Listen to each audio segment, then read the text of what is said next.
নমস্কাৰ আবেলিৰ বাতৰিলৈ সকলোকে স্বাগতম জনাইছো ষ্টুডিঅত মই মানসী খৈকিয়া এটা চাওহক আজি প্ৰধান বাতৰিসমূহ ভেনিজুৱেলাৰ জনসাধাৰণৰ স্বাধীনতাৰ হকে যুঁজি অহা মাৰিয়া কৰিনা মাছাদোলৈ 2025 চনৰ শান্তি নোবেল বঁটা নৰৱেৰ নোবেল কমিটিয়ে কৰিলে ঘোষণা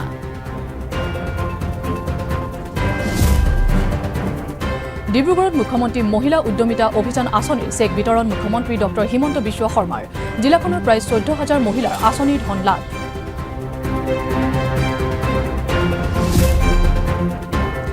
এডিআৰই ফলাফল ঘোষণা তৃতীয় বৰ্গৰ 7,650টা পদৰ বাবে চূড়ান্ত তালিকা প্ৰকাশ ফলাফলে চৰকাৰী নিযুক্তি ব্যৱস্থাৰ স্বচ্ছতা মেধা আৰু যোগ্যতাৰ নতুন মাপকাঠি নিৰ্মাণ কৰা বুলি মুখ্যমন্ত্ৰীৰ মন্তব্য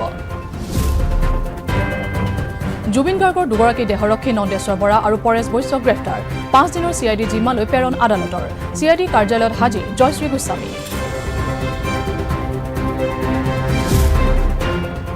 আৰু ভাৰত ৱেষ্ট ইণ্ডিজৰ দুদিনীয়া টেষ্ট শৃংখলাৰ আজি অন্তিমখন টেষ্ট মেচ টছত জিকি ভাৰতৰ প্ৰথমে বেটিঙৰ সিদ্ধান্ত শৃংখলাত 1-0 অগ্ৰগতি ভাৰতৰ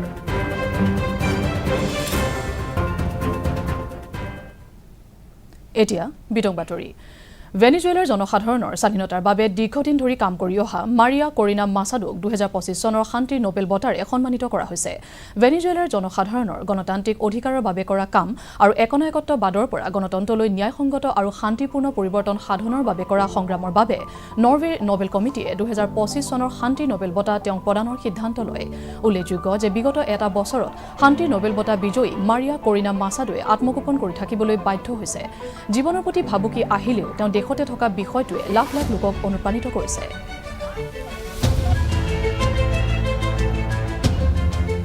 The Nobel Peace Prize for 2025 goes to a brave and committed champion of peace, to a woman who keeps the flame of democracy burning amidst a growing darkness.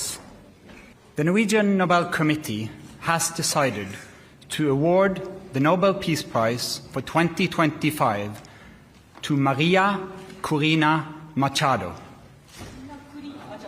She is receiving the Nobel Peace Prize for her tireless work promoting democratic rights for the people of Venezuela and for her struggle to achieve a just and peaceful transition from dictatorship to democracy. As the leader of the democratic forces in Venezuela, Maria Corina Machado is one of the most extraordinary examples of civilian courage in Latin America in recent times. নতুন দিল্লীত আজি বৈদেশিক পৰিক্ৰমা মন্ত্ৰী doctor S জয়শংকৰে আফগানিস্তানৰ বৈদেশিক মন্ত্ৰী মাওলাউভি আমিৰ খান মুত্তাকিৰ সৈতে এক দ্বিপাক্ষিক বৈঠকত মিলিত হয় দুইখন দেশৰ মাজত হোৱা এই উচ্চ পৰ্যায়ৰ বৈঠকত বিভিন্ন দিশ সন্দৰ্ভতো আলোচনা কৰা হয় বৈঠকত ভাৰত আফগানিস্তানে সন্ত্ৰাসবাদৰ বিৰুদ্ধে ঐক্যবদ্ধভাৱে যুঁজ দিয়াৰ ক্ষেত্ৰত গুৰুত্ব আৰোপ কৰে আনহাতে আফগানিস্তানৰ সাৰ্বভৌমত্ব ভূখণ্ডৰ অখণ্ডতা স্বাধীনতাৰ প্ৰতি ভাৰত চৰকাৰৰ সম্পূৰ্ণৰূপে দায়বদ্ধ বুলিও মন্ত্ৰী ডক্টৰ এছ জয়শংকৰে মন্তব্য কৰে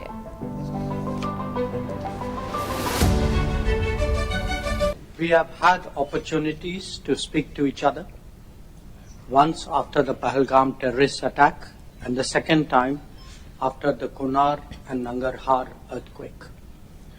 However, a meeting between us in person has a special value in allowing us to exchange perspectives, identify common interests, and forge closer cooperation. As a contiguous neighbor and a well-wisher of the Afghan people, India has a deep interest in your development and progress. Today, I reaffirm that our long-standing partnership that has seen so many Indian projects in Afghanistan stands renewed. We can discuss the maintenance and repairs of finished projects, as well as steps to complete others to which we have already committed. ভোটদাতাসকলে এতিয়াৰে পৰা ভোটদানৰ বাবে photo পৰিচয় পত্ৰৰ বাহিৰেও 12টা বিকল্প photo ID প্ৰদৰ্শন কৰিব পাৰিব নিৰ্বাচন আয়োগে এই কথা প্ৰকাশ কৰিছে এই আইডিসমূহৰ ভিতৰত আছে Aadhaar card PAN card passport driving licence আৰু বেংক বা ডাকঘৰে জাৰি কৰা ফটো থকা পাছবুক ইয়াৰ উপৰি নিৰ্বাচন আয়োগে বিহাৰৰ নিৰ্বাচনী তালিকা চূড়ান্ত প্ৰকাশৰ 15 দিনৰ ভিতৰতে নতুন ভোটাৰক ফটো পৰিচয় পত্ৰ প্ৰদান কৰিবলৈ মুখ্য নিৰ্বাচনী বিষয়াক নিৰ্দেশ দিছে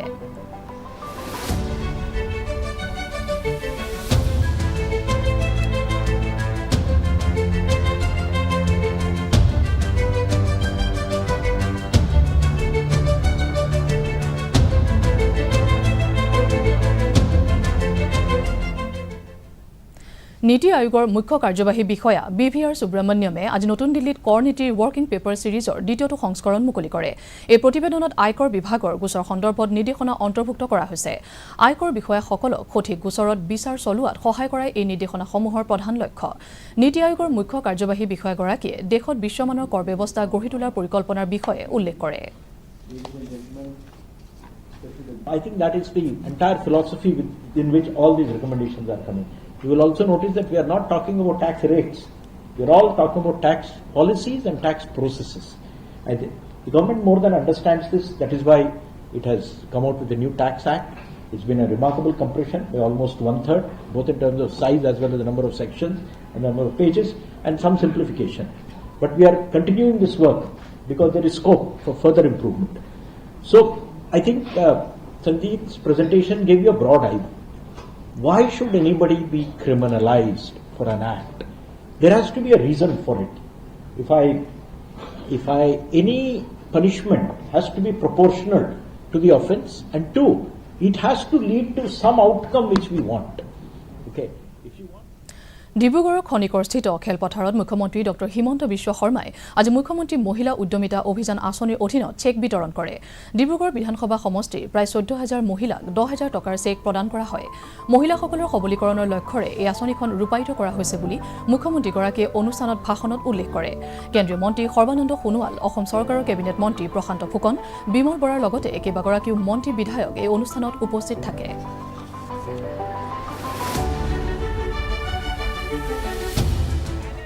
মুখ্যমন্ত্ৰীৰ মহিলা উদ্যমিতা আঁচনি 4,000 কোটি টকাৰ এখন অভিলাষী আঁচনি।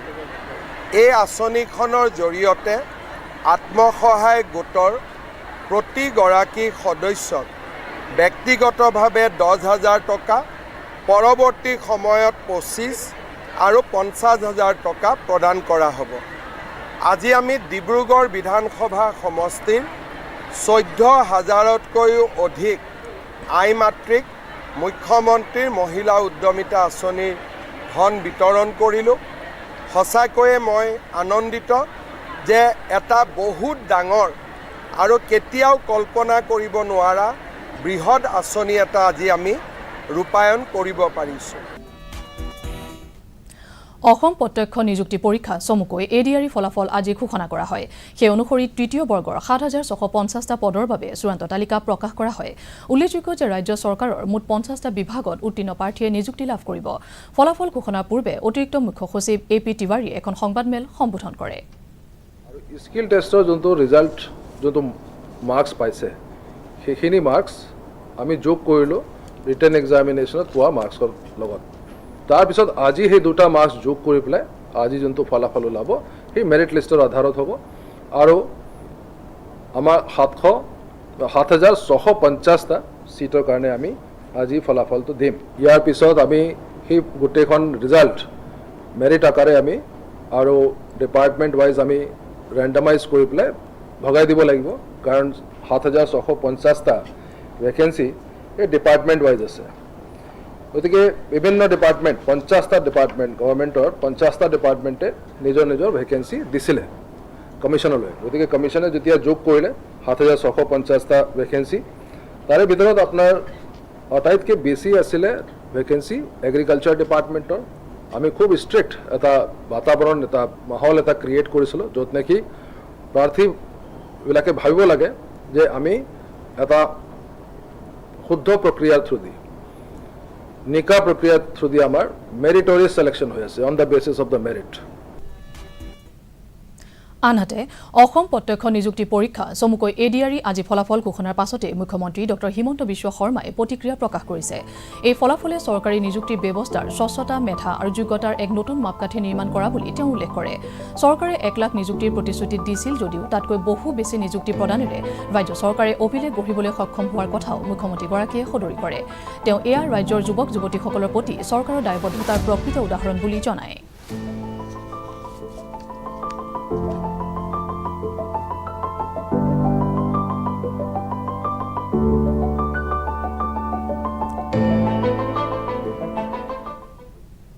এতিয়া লৈছো খন্তেক বিৰতিৰ পাছত আছে আৰু অধিক খবৰ।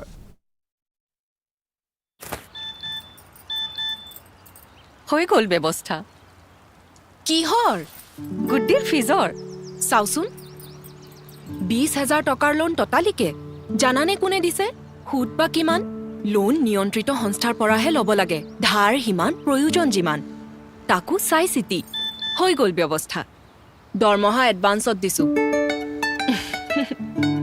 আৰবিআইয়ে কয় সঠিক বিত্তীয় আচৰণে আপোনাক বচাই ৰাখে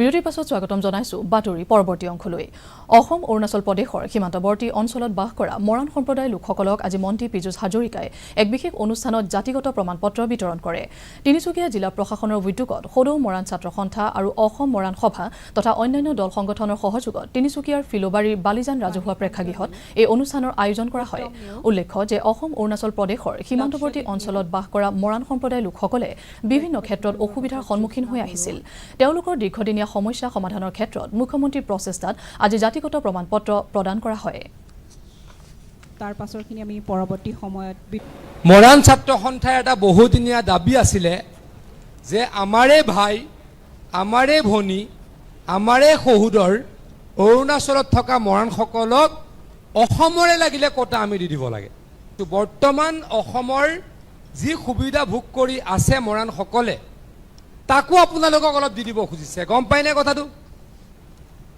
এতিয়া আপোনালোকে সকলোৱে হয়তো গম পায় অসমত ডক্টৰ হিমন্ত বিশ্ব শৰ্মা ডাঙৰীয়াই মৰাণসকলৰ কাৰণে 4টা মেডিকেল সিট কি কৰি দিলে ৰিজাৰ্ভ কৰি দিলে আৰু প্ৰত্যেক ইউনিভাৰ্চিটিত গুৱাহাটী ইউনিভাৰ্চিটিত ডিব্ৰুগড় ইউনিভাৰ্চিটিত কটন ইউনিভাৰ্চিটিত সকলোতে 2-3টা কৈ সিট বুক কি কৰি দিলে ৰিজাৰ্ভ কৰি দিলে এতিয়া আমাৰ অসমত থকা বৰ্তমানৰ মৰাণসকলে আপোনালোকক ইমান ভাল পায় আপোনালোকক তেওঁলোকে ইমান মৰম কৰে তেওঁলোকে ক'লে যে আমাৰ কোটাও লাগিলে এই অৰুণাচলত থকা আমাৰ ভাই ভনীহঁতক ভাই ককাইহঁতক দি দিম পশ্চিম কাৰ্বি আংলং জিলাৰ অসম মেঘালয় সীমান্তত বৃহস্পতিবাৰে এক উত্তপ্ত পৰিস্থিতিৰ সৃষ্টি হয় হামৰেন আৰক্ষী থানাৰ অন্তৰ্গত সীমান্তৱৰ্তী টাপাত ধান কটা কেন্দ্ৰ কৰি দুই ৰাজ্যৰ সীমান্তবাসীৰ মাজত সংঘৰ্ষৰ সৃষ্টি হয় স্থানীয় কাৰ্বি লোকে পকা ধান কটা কাৰ্যক বাধা প্ৰদান কৰাক লৈ এই পৰিস্থিতিৰ সৃষ্টি হয় মেঘালয় সীমান্ত লোকৰ আক্ৰমণত অৰিয়েল টিমুং নামৰ এগৰাকী কাৰ্বি লোক নিহত হোৱাৰ লগতে বহুকেইজন লোক গুৰুতৰভাৱে আহত হয় ঘটনাস্থলীত অসম আৰক্ষী উপস্থিত হৈ পৰিস্থিতি নিয়ন্ত্ৰণৰ বাবে কন্দুৱা গেছ নিক্ষেপ কৰে ভুক্তভোগী পৰিয়াললৈ 10 লাখ টকাকৈ প্ৰদান কৰা হ'ব বুলি কাৰ্বি পৰিষদে ঘোষণা কৰে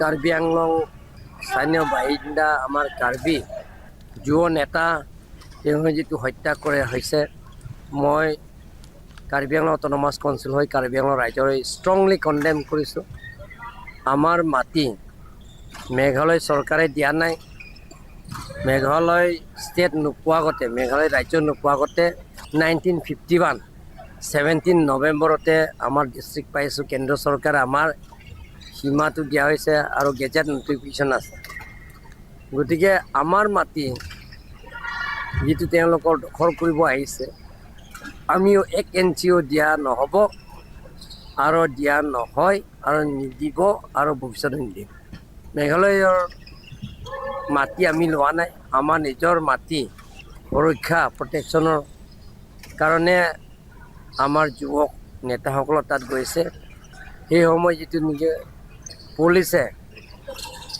মেঘালয় পুলিচে যিটো নেকি অত্যাচাৰ কৰিছে হত্যা কৰিছে সেই মেঘালয় পুলিচ আৰু যিজনে সেই কাণ্ড কৰিছে আমি ষ্ট্ৰংলি কণ্ডেম কৰিছোঁ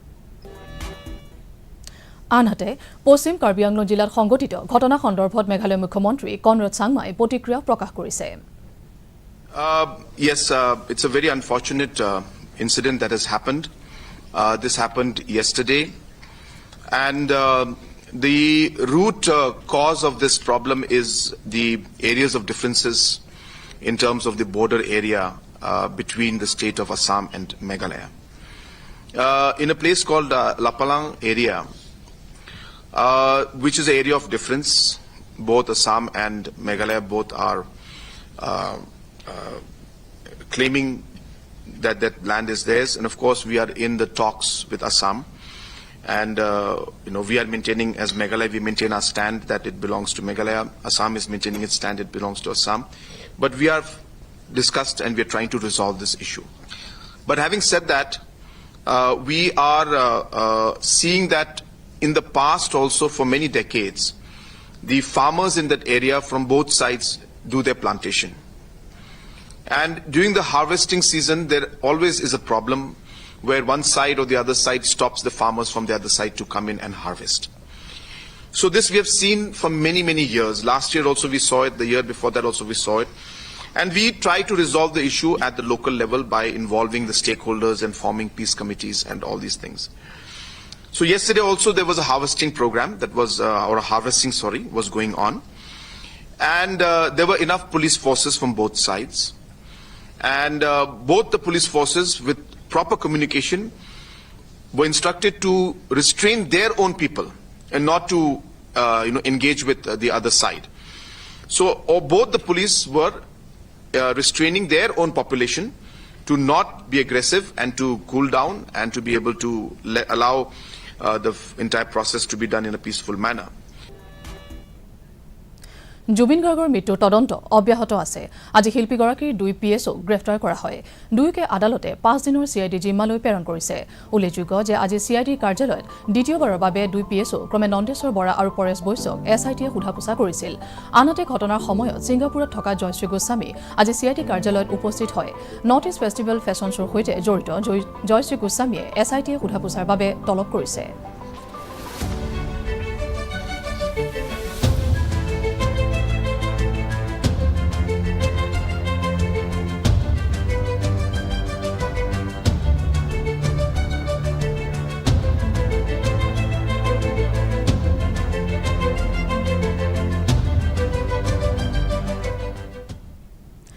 মৰিয়নিৰ মুন্নিলাল গুপ্তা আৰু জুবিন গাৰ্গৰ নিভাজ বন্ধুত্বৰ এক কাহিনী। এই সন্দৰ্ভত চাওক আমাৰ সংবাদদাতা দিগন্ত হাজৰিকাৰ এক বিশেষ প্ৰতিবেদন। জাতিৰ সম্পদ, প্ৰাণৰ শিল্পী, মৰমৰ শিল্পী জুবিন দাৰ 1990-91 চনমানৰ কথা। সেই সময়ত জুবিন দাৰ এগৰাকী বিশেষ ব্যক্তি তেওঁৰ প্ৰিয় আছিল, তেওঁৰ লগত বন্ধু আছিল। আৰু সেই সময়ত জুবিন দাই আৰম্ভ কৰিছিল যিহেতু সংগীতৰ যাত্ৰা, আৰু লগে লগে কিন্তু জুবিন দাই এটা ব্যৱসায়ৰ কথা চিন্তা কৰিছিল, আৰু সেই ব্যৱসায়টো আছিলে কাপোৰৰ ব্যৱসায়। গৰাকী বিশেষ ব্যক্তিৰ লগত প্ৰায় ঘণ্টা ঘণ্টা জুৰি বহি আড্ডা মাৰিছিল, আৰু কাপোৰৰ দোকানখনত কিন্তু তেওঁ সেই কাপোৰৰ ব্যৱসায়টো আৰম্ভ কৰিবৰ কাৰণে তেওঁ গোটেই কথাবিলাক চালি জাৰি চাইছিল। আৰু সেই ব্যক্তিগৰাকী ইতিমধ্যে আমি বিচাৰি উলিয়াইছো যোৰহাটৰ মৰিয়নিৰ মুনিয়া গুপ্তা। মোৰ লগত আছে মুনিয়া গুপ্তা ডাঙৰীয়া। আছে ডাঙৰ মই তাক মানুহ যেনেকে মোৰ সৰু ভাই সি মোৰ ভাই আহে। প্ৰথম আহিলে আহি পেলাই চিনাকি হ'ল, তাৰপিছত কৈছে বোলে মই আপোনাৰ লগত বিয়ে কৰিম, ব্যৱসায় কৰিম, কাপোৰ শিকিম। মই শিক তই শিকিলে ইয়াত থাকিব লাগিব। মই ক'লো থাকিব লাগিব থাকিবি নহ'লে তই গ'লো গধূলি ঘৰলৈ গুচি যাবি। কৈছে বোলো নাই নমলাই মই থাকিম। তো থাকিলে মোৰ লগত থাকে আৰু ভাই নিচিনা থাকে। তো মই যি খাওঁ ঘৰৰ পৰা ভাত আহে দুজনীয়ে খাওঁ। আকৌ গণেশতলত যাওঁ, গণেশতলত যি ইচ্ছা মোলৈ কি খাবি খা। আকৌ তাত খাওঁ, আকৌ মাদ্ৰাছল যাওঁ, কেটাৰতল যাওঁ, মানে মানা নাই। ৰাতি হ'লে ষ্টেচন গা চা ধুই পেলাই ষ্টেচন যাওঁ, দোচা চোচা দুজনীয়ে খাওঁ। তাৰপিছত মই ক'লো বোলে তই এইটো মন লাগিছে নাই? তাই কৈছে বোলে লাগে। আকৌ সি কি কৰে ভিতৰত বহি পেলাই কিবা লিখিব, কি লিখে ফালি থাকিব লিখিব। মই লাগিলে কি কৰ? তাৰপিছত মই ক'লো একদিন কি বনিবি? কৈছে চাবি মুনিয়া। মোক ক'লে মুনিয়া বুলি কয়। বোলে চাবি মই এনেকা বনিম, তাৰপিছত বোলে চবকে হিলাই দিম, দুনিয়া হিলাই দিম কৈছিলে। তাৰপিছত মই এনেকা চবকে পাগলা কৰিম, একদম চব পাগলা হৈ যাব মোৰ কাৰণে, এনেকে কথাটো কৈছে। তাৰ ইণ্টাৰেষ্ট আছে গান বজায় আৰু গীটাৰ বি থৈ দিয়ে। গীটাৰ বি কেতিয়া লৈ আনে, কেতিয়াবা ৰাখে, কেতিয়াবা লৈ যায়, বজাই যায়। কেতিয়াবা আপোনাৰ দোকানতে ৰাখি দিয়ে। তাৰ ইচ্ছা কোনো তাৰ বস্তু কোনো নধৰে। এতিয়া 1 মহিনা পিছত ইয়াৰ প্ৰগ্ৰাম আছিলে, তো মই ভাবিলো আহিম, ই প্ৰগ্ৰাম কৰিব, তো মোক নিজে মাতিব, মই দুজনী বন্ধু আছো তো লৈ যাম, এনেকে ভাবিছিলো। এনেকা মোৰ বন্ধুৱে কেতিয়া মই জিন্দগীত লাইফত নাপাম। যিটো কৈছিলে মই দুনিয়া হিলাই দিম, আজি হিলাই চবকে পাগলা কৰি দিম, আজি চবেও পাগলা। মইতো 2 দিন ভাত খোৱা নাই। জুবিন গাৰ্গৰ স্মৃতিত মাজুলী গড়মূৰত নৱনিৰ্মিত আৰক্ষী অধীক্ষক কাৰ্যালয় চৌহদত আজি হিমা দাসে নাহৰ পুলি ৰোপণ কৰে। মাজুলীৰ জিলা জ্যেষ্ঠ আৰক্ষী অধীক্ষক বিবেকানন্দ দাসক লগত লৈ অসম গৌৰৱ হিমা দাসে শিল্পীগৰাকীৰ স্মৃতি নাহৰৰ মাজত জীয়াই ৰখাৰ প্ৰয়াসেৰে এই কাৰ্য হাতত লয়। দাদা নাহৰ ভাল পায় আৰু নতুন অফিচ এটা বনাই আছে মামাই আৰু তাতে জেগাখিনিও ভাল লাগিছিল। মই এই বাটত ভাইটি দুটা মানে দিছিলে, মই বোলো ইয়াতে ৰুই যাওঁ, সেইটোৱে ৰুলো। আশা কৰিছো এইটো নহয়, মই ঘৰুৱা পৰিৱেশত আহিছো, কাৰ্যসূচী নহয়। মাজে মাজে আহি থাকো যেতিয়া মন যায় মামা তালে, তো আহি পেলাই এনেও মাজুলী আহি ভালে লাগে। তো কালি ৰাতি পালোহি, ভাল লাগিছে। নহয় জেগাখিনি খালী হৈ আছিল কাৰণে লগাই দিলো। এইটো ডাঙৰ হলে এইটো শুৱনি হ'ব ন জেগাখিনি। মাজুলীৰ ঐতিহাসিক ৰাস মহোৎসৱ এইবাৰ শিল্পী জুবিন গাৰ্গৰ নামত উৎসৰ্গিত হ'ব। প্ৰিয় শিল্পীজনক স্মৰণ কৰি মাজুলী জিলা প্ৰশাসন তথা মাজুলীৰ ৰাইজে এই সিদ্ধান্ত গ্ৰহণ কৰিছে। 4, 5 আৰু 6 নৱেম্বৰত মাজুলীত উদযাপিত হ'বলগীয়া ৰাস মহোৎসৱ উপলক্ষে জিলা প্ৰশাসনে মাজুলীৰ ৰাজ উদযাপন সমিতি তথা মাজুলীৰ প্ৰতিটো বিভাগৰ বিষয়াসকলৰ সৈতে এখন গুৰুত্বপূৰ্ণ সভাৰ আয়োজন কৰে। জিলা আয়ুক্ত কাৰ্যালয় সভাকক্ষত অনুষ্ঠিত সভাখনত এই সিদ্ধান্ত গ্ৰহণ কৰা হয়। লগতে ৰাস উপভোগৰ বাবে দূৰ দূৰণিৰ পৰা অহা অতিথিসকলে যাতে ফেৰী সেৱাৰ লগতে সকলো সুবিধা লাভ কৰে তাৰ বাবে জিলা প্ৰশাসনে সকলো বিভাগক আহ্বান জনাইছে। সভাত বিধায়ক ভুৱন গাম আৰু জিলা আয়ুক্ত ৰাতুল চন্দ্ৰ পাঠক উপস্থিত থাকে। আমাৰ ৰাগ উৎসৱ আজি এবাৰ ৰাগ উৎসৱটো আমাৰ সকলোৰে মৰমৰ জুবিন গাৰ্গ, ইয়াৰ সমাটো জুবিন গাৰ্গৰ নামত উৎসৰ্গা কৰিব বিচাৰিছোঁ, ৰাইজে বিচাৰিছে। আৰু লগতে আমাৰ যিবোৰ কালচাৰেল ইউনিভাৰ্চিটি, যোৱাকালি মুখ্যমন্ত্ৰী ডাঙৰীয়াও মোক কৈছিল যে ৰাগ উৎসৱটো খুব ধুনীয়াকৈ পাতিব লাগে আৰু কালচাৰেল ইউনিভাৰ্চিটিটো ৰাইজৰ মতামত ল'বলৈ কৈছিলে যে জুবিন গাৰ্গৰ নামত উৎসৰ্গা কৰিব পাৰি নেকি। আজি ৰাইজৰ লগত মত বিনিময় কৰিলোঁ, ৰাইজেও খুব সুন্দৰ আনন্দ পাইছে যে জুবিন গাৰ্গৰ নামত যাতে নামকৰণ হয় এই সম্পৰ্কে ৰাইজে আমাক প্ৰস্তাৱ দিয়ে। শিৱসাগৰ নগৰ শিশু উন্নয়ন প্ৰকল্পৰ উদ্যোগত আজি সংহত শিশু উন্নয়ন আঁচনিৰ সোণালী জয়ন্তী অনুষ্ঠান উদযাপন কৰা হয়। অনুষ্ঠানৰ সৈতে সংগতি ৰাখি পতাকা উত্তোলন, শ্ৰদ্ধাঞ্জলি অনুষ্ঠান, সম্বৰ্ধনা আদি বিভিন্ন কাৰ্যসূচীৰ আয়োজন কৰা হয়। ইয়াৰ উপৰি কেইবাগৰাকীও সমল ব্যক্তিৰ উপস্থিতিত শিশুৰ মানসিক শাৰীৰিক বিকাশ সন্দৰ্ভতো আলোচনা কৰা হয়। ইফালে জিলাখনৰ অতিৰিক্ত আয়ুক্ত লুকুমণি বৰাই এখন স্মৃতি গ্ৰন্থও উন্মোচন কৰে। জিলা সমাজ কল্যাণ বিষয়া উপমা শইকীয়া, শিশু উন্নয়ন আৰু কল্যাণ বিষয়া শান্তনা বৰুৱাৰ লগতে কেইবাগৰাকীও বিশিষ্ট ব্যক্তি এই অনুষ্ঠানত উপস্থিত থাকে। একেটা অনুষ্ঠানতে শিল্পী জুবিন গাৰ্গলৈকো শ্ৰদ্ধা জ্ঞাপন কৰা হয়। নগৰ সংগত শিশু উন্নয়ন প্ৰকল্পৰ অংগনবাড়ী কৰ্মীসকলে যিহেতু আমি এই অনুষ্ঠানটো কৰিছোঁ, সেইবাবে সময়তে সেই সময়তে আমাৰ মৰমৰ জুবিন গাৰ্গ ঢুকালে, ঢুকোৱাৰ কাৰণে আমি তেখেতৰ প্ৰতি সন্মান জনাই সেইকাৰণে আমি অনুষ্ঠানটো 10 তাৰিখলৈ কৰিব লগা হ'ল। ইতিমধ্যে গ্ৰন্থ আমাৰ যিখন আলোচনী শৈশৱ বুলি আলোচনীখন আমি প্ৰকাশ কৰিছিলোঁ, সেইখন এতিয়া উন্মোচন হৈ গৈছে।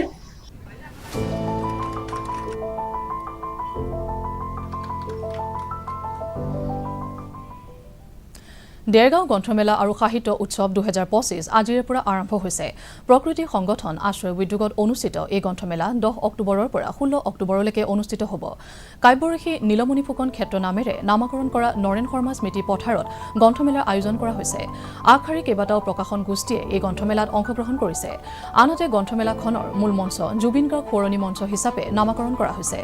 আৰম্ভণিৰ দিনটোত হাৰ্টথ্ৰবগৰাকীলৈ শ্ৰদ্ধাঞ্জলি জনাই সহস্ৰাধিক লোকে মায়াবিনী ৰাতিৰ বুকুত পৰিৱেশন কৰে। যুৱ প্ৰজন্মৰ মাজত গ্ৰন্থ অধ্যয়নৰ স্পৃহা যাতে বৃদ্ধি হয়, এটা পৰিৱেশ হয়, সেই পৰিৱেশৰ বাবে আমি পৰিৱেশ সৃষ্টিৰ সহায়ক হওক বুলিয়েই আমাৰ আশ্ৰয় উদ্যোগত এই কাৰ্যসূচী ये पहला ऐसा बुक फेयर है, लेकिन मुझे आशा है कि आने वाले समय में ये और भी बड़ा बुक फेयर बनता रहेगा और ये साल बर साल कंटिन्यू होगा। बहुत अच्छा लगा यहाँ पर आकर। यहाँ पे मैंने जो भी रिस्पेक्टेबल सीनियर सिटीजन्स हैं जो देरगांव के और VC सर आए थे यहाँ पर, MLA सर आए थे और तमाम बच्चे आए थे, तो मुझे ये देखकर बहुत अच्छा लगा कि जो सबसे छोटी जनरेशन और सबसे बड़ी जो जनरेशन है देरगांव की, वो साथ एक प्लेटफॉर्म पर आए हैं। ইতিমধ্যে গ্ৰন্থ আমাৰ যিখন আলোচনী সাৰ্থক বুলি আলোচনীখন আমি প্ৰকাশ কৰিছিলোঁ সেইখন এতিয়া উন্মোচন হৈ গৈছে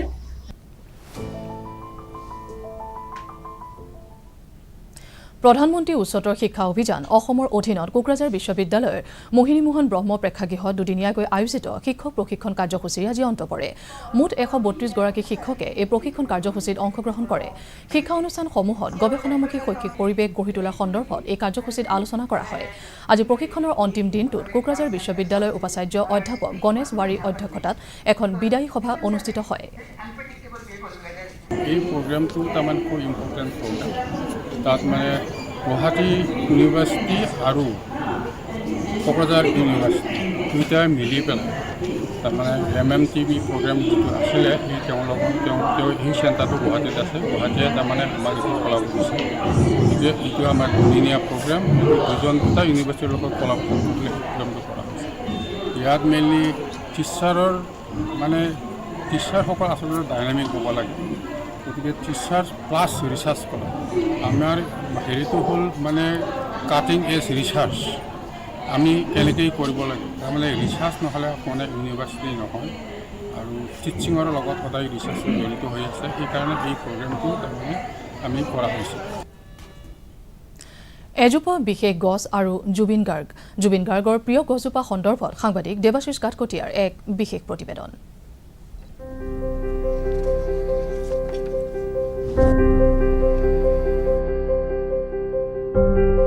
এজোপা গছ আৰু জুবিন গাৰ্গ যিজোপা গছ জুবিন গাৰ্গে নিজে ৰোপণ কৰিছিল সেই গছজোপাৰ সৈতে জুবিন গাৰ্গে কথা পাতে সাৱটি ধৰে গছজোপাক চুমা খায় সেই গছজোপা আমি এখন ফটোৰ জৰিয়তে সকলোৱে দেখিছোঁ আচলতে খুব আন্তৰিকতাৰে যেনেদৰে এজন মানুহে আনজনক আন্তৰিকতাৰে সাৱটি ধৰে ঠিক তেনেকৈ সেই ফটোখনত অত্যন্ত আন্তৰিকতাৰে জুবিন গাৰ্গে এই গছজোপাক সাৱটি ধৰা আমি দেখিবলৈ পাওঁ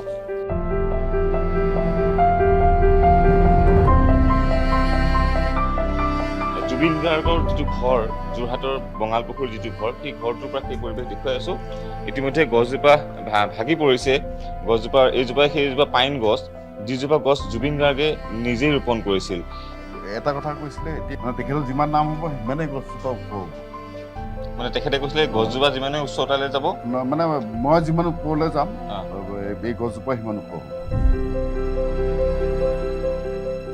এই গছজোপা সেই ৰাতি সেই ফটোখন যে যোনখন সাৱটি ধৰা ফটোখন সেইখন মই তোলা গম নাপায় গেট পাৰ হৈ সোমাই তাৰপিছত হেৰি জুবিন গাৰ্গ গেট পাৰ হৈ সোমাই এবাৰ মোক জুবলিয়ে ক'লে জুবলিৰ লগতো মোৰ চিনি পাই ভালকে দেউতা আপোনালোকৰ ঘৰলৈ গৈছিলোঁ মই কেতিয়া গৈছিলে বোলে এই এগ্ৰিকালচাৰত নে ক'ত প্ৰগ্ৰেম কৰি আহি পেলাই 3:30 বজাত মই ফোন নকৰিলে বোলে 3:30 বজাত ক'ৰ পৰা ফোন কৰিম আৰু গলিদাই লৈ গৈছে ব'ল তাৰপৰা আহোঁগৈ বুলি সেই ফটোখন যোনখন সাৱটি ধৰা সেইটো ঠাণ্ডা দিনত নৱেম্বৰ মাহত যেতিয়া তেওঁ ইয়ালৈ আহিছিলে কি মানে আমি ফটোখনটো দেখি সাৱটি ধৰিছে আৰু কি তেওঁ গছজোপাৰ সৈতে সাৱটি ধৰা কথা পাতিছে চাইছে আকৌ এবাৰ ঢকা মাৰি দিয়া নিচিনা লগৰ ল'ৰাক মানে এনেকৈ হেৰি কৰা নিচিনাকৈ তেনেকৈ সেইবিলাক কৰিছে মানে মানুহৰ লগত যেনেকৈ আমি দেখি চখ হৈ গ'লোঁ মই মোবাইলটো লৈ পেলাই ধৰক আন্ধাৰো হৈ আছে ফটোখন কিন্তু ফটোকেইখন আহিলে বাৰু সেইটো মই মানে কি কৰিছে মই নিজে মানে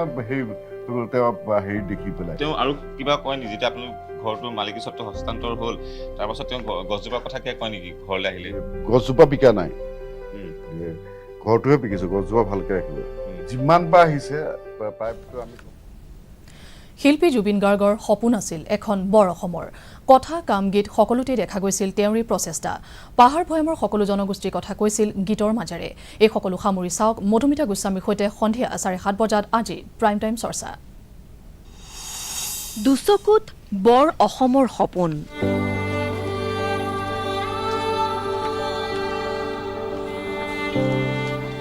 পাহাৰ ভৈয়াম একাকাৰ কৰি ৰচিছিল সুৰৰ পাঞ্চৈ উৰি উৰি ফুৰু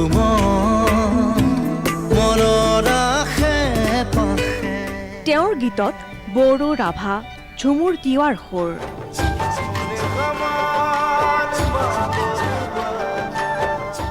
একাদশী ৰাতিয়াৰ পৰা পাঞ্চোনালৈ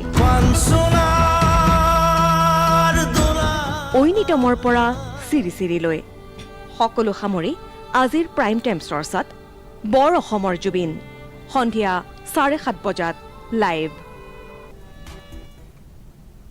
আগবাঢ়িছো খেলৰ বাতৰি মাজলৈ ভাৰত আৰু ৱেষ্ট ইণ্ডিজৰ মাজত চলি থকা দুখনীয়া টেষ্ট শৃংখলাৰ আজি অন্তিমখন টেষ্ট মেচ দিল্লীৰ অৰুণ জেটলী ষ্টেডিয়ামত অনুষ্ঠিত মেচখনত টছত জয়লাভ কৰি ভাৰতে প্ৰথমে বেটিং কৰাৰ সিদ্ধান্ত গ্ৰহণ কৰে বাতৰি যুগুত কৰা পৰলৈকে ভাৰতে 2টা উইকেট হেৰুৱাই 287 ৰান সংগ্ৰহ কৰিছে ভাৰতৰ হৈ যশস্বী জয়সৱালে টেষ্ট কেৰিয়াৰৰ 7টো শতক অৰ্জন কৰে উল্লেখযোগ্য যে মেচখনত ভাৰতে অন্তিম একাদশত কোনো সালসলনি কৰা নাই শৃংখলাত 1-0 অগ্ৰগতি লাভ কৰি আছে ভাৰতে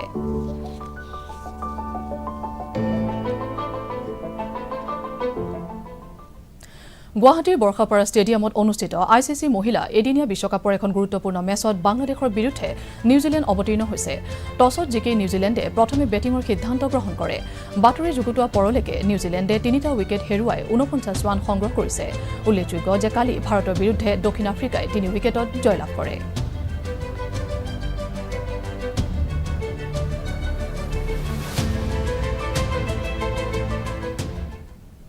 বাতৰি শেষ কৰাৰ আগতে প্ৰধান বাতৰিসমূহ আকৌ এবাৰ ভেনিজুৱেলাৰ জনসাধাৰণৰ স্বাধীনতাৰ হকে যুঁজি অহা মাৰিয়া কৰিনা মাছাডোলৈ 2025 চনৰ শান্তিৰ নোবেল বঁটা নৰৱেৰ নোবেল কমিটিয়ে কৰিলে ঘোষণা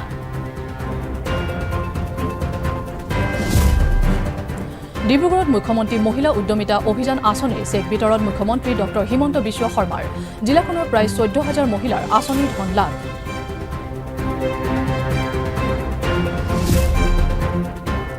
এডিআৰিৰ ফলাফল ঘোষণা তৃতীয় বৰ্গৰ 7,650টা পদৰ বাবে চূড়ান্ত তালিকা প্ৰকাশ ফলাফলে চৰকাৰী নিযুক্তি ব্যৱস্থাৰ স্বচ্ছতা মেধা আৰু যোগ্যতাৰ নতুন মাপকাঠি নিৰ্মাণ কৰা বুলি মুখ্যমন্ত্ৰীৰ মন্তব্য জুবিন গাৰ্গৰ দুগৰাকী দেহৰক্ষী নন্দেশ্বৰ বৰা আৰু পৰেশ বৈশ্য গ্ৰেপ্তাৰ 5 দিনৰ CID জিম্মালৈ প্ৰেৰণ আদালতৰ CID কাৰ্যালয়ত হাজিৰ জয়শ্ৰী গোস্বামী আৰু ভাৰত ৱেষ্ট ইণ্ডিজৰ দুখনীয়া টেষ্ট শৃংখলাৰ আজি অন্তিমখন টেষ্ট মেচ টছত জিকি ভাৰতৰ প্ৰথমে বেটিঙৰ সিদ্ধান্ত শৃংখলাত 1-0 অগ্ৰগতি ভাৰতৰ এতিয়াৰ বাতৰি ইমানেই পৰৱৰ্তী বাতৰি সন্ধিয়া 6 বজাত সম্প্ৰচাৰ কৰা হ'ব চাই থাকিব DD অসম ধন্যবাদ